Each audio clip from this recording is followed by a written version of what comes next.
Bonjour à tous, on va se retrouver pour l'activité sur masse et volume au cours d'un changement d'état. Donc c'est cette activité-là que normalement vous avez eue. Je vous ai demandé de remplir ces deux premières parties, donc formuler des hypothèses et conception d'une expérience. Alors pour les hypothèses, voilà, moi j'ai choisi, je pense que le volume va diminuer et je pense que la masse va augmenter. Donc ce sont mes hypothèses, selon moi, ce qui va se passer quand on va mettre notre eau au congélateur et que du coup elle va se solidifier. Donc ça aussi vous deviez le remplir, alors là je l'ai pas le fait mais c'est pas très grave. Donc au niveau du matériel, on avait une balance, une éprouvette graduée, un congélateur et de l'eau du robinet. Donc la balance, là, faute de mieux, ça va être une balance de cuisine, et j'ai quand même ma petite éprouvette graduée ici. Donc l'idée de l'expérience, c'était de remplir notre éprouvette graduée avec de l'eau du robinet. On va du coup mesurer son volume grâce aux graduations qu'il y a dessus. Là, c'est une éprouvette graduée de 50 ml. Et on va également mesurer sa masse grâce à la balance. Une fois que tout ça se sera fait, on va surtout bien noter sur notre activité, c'est la page qui est derrière. Donc ici, on va bien noter le volume initial et la masse initiale.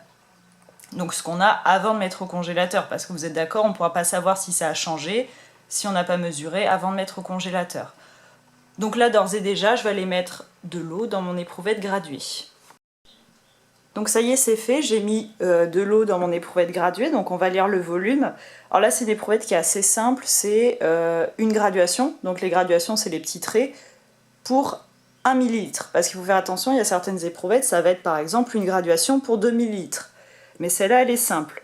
Donc là, on lit, donc ici, on est à 10, au-dessus 11, 12, 13, 14. Alors normalement, il faut lire un peu sous la bulle. Alors je vais le mettre voilà, vraiment à hauteur. Vous voyez, le bas de la bulle, ça s'appelle le ménisque, il est sur le trait du 14. D'accord? Donc là, on est à 14 ml. Donc on peut déjà, ici, le noter. Volume initial, 14 ml. Donc ça, c'est fait. Maintenant, la masse initiale. Donc je prends...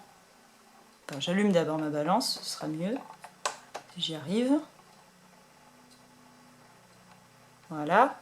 Je prends mon éprouvette, je la pose dessus, en attendant que ça se stabilise. 76 grammes. Ok. Alors si, c'est passé à 79 maintenant. Alors 79 grammes. Alors chose très importante.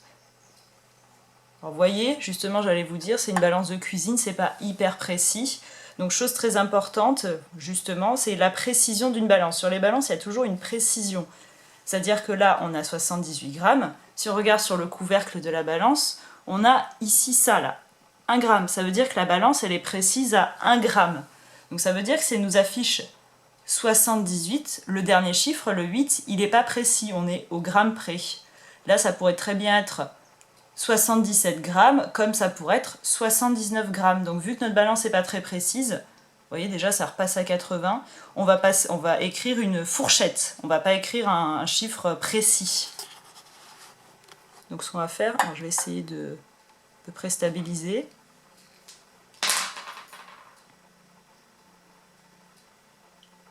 Donc on va garder 79. Alors ça passe entre 78 et 79. Alors on va marquer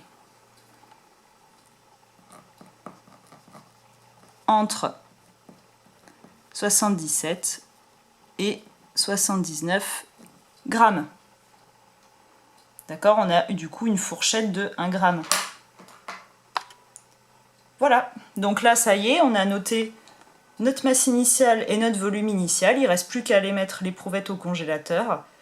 On la ressortira quand tout sera bien congelé.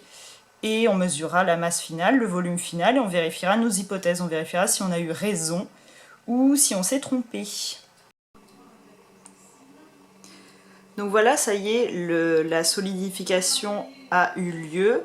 Donc on va se retrouver pour voir ce qu'il en est, voir si notre masse et notre volume ont changé. Alors pour rappel, pour la masse initiale, on avait quelque chose entre 77 et 79 grammes. Et pour le volume initial, on avait 14 millilitres. Donc voilà mon éprouvette. Alors on va déjà d'ores et déjà mesurer le volume final, donc après solidification. Donc là, comme vous le voyez, on n'est plus à 14, mais on est à 16 ml. Donc là, ce grand trait là, juste au-dessus de mon ongle, c'est 15 ml. Donc on est au-dessus, on est à 16 ml. Donc ça, on va le noter ici sur notre petite activité, en dessous du volume final, enfin à côté du volume final. 16 ml. Donc on voit que notre volume a changé, là en l'occurrence, il a augmenté. La balance maintenant, je l'allume. Donc là, on va mesurer la masse. Hop. Alors pour la masse, c'est pas hyper probant. On voit qu'on est à 80 grammes normalement. Voilà, vous voyez, ça varie énormément. Sachez que normalement, la masse n'est pas censée changer. Vu que c'est une quantité de matière, vu que j'ai pas perdu d'eau en cours de route, j'ai la même quantité d'eau, c'est juste qu'elle s'est solidifiée. Normalement, je suis censée avoir la même masse. D'accord, donc on va noter entre 79 et 81 grammes. D'accord. Bon, ici ça se recoupe, donc ça va à peu près. Mais là, la balance n'est pas suffisamment précise, donc on n'a pas grand-chose de probant. Du coup, on va pouvoir remplir la suite. Dans tous les cas, moi sur mes hypothèses, j'avais marqué que le volume va diminuer. Est-ce que j'ai eu raison? Est-ce que j'ai eu tort? Eh bien, j'ai eu tort, le volume a augmenté. Donc, je vais pouvoir écrire l'hypothèse sur le volume est invalidée. Je me suis trompée. Et sur la masse, j'avais dit que la masse va augmenter. Alors, comme je vous ai dit, normalement, elle n'est pas censée augmenter, donc je me suis trompée là aussi. L'hypothèse sur la masse est invalidée.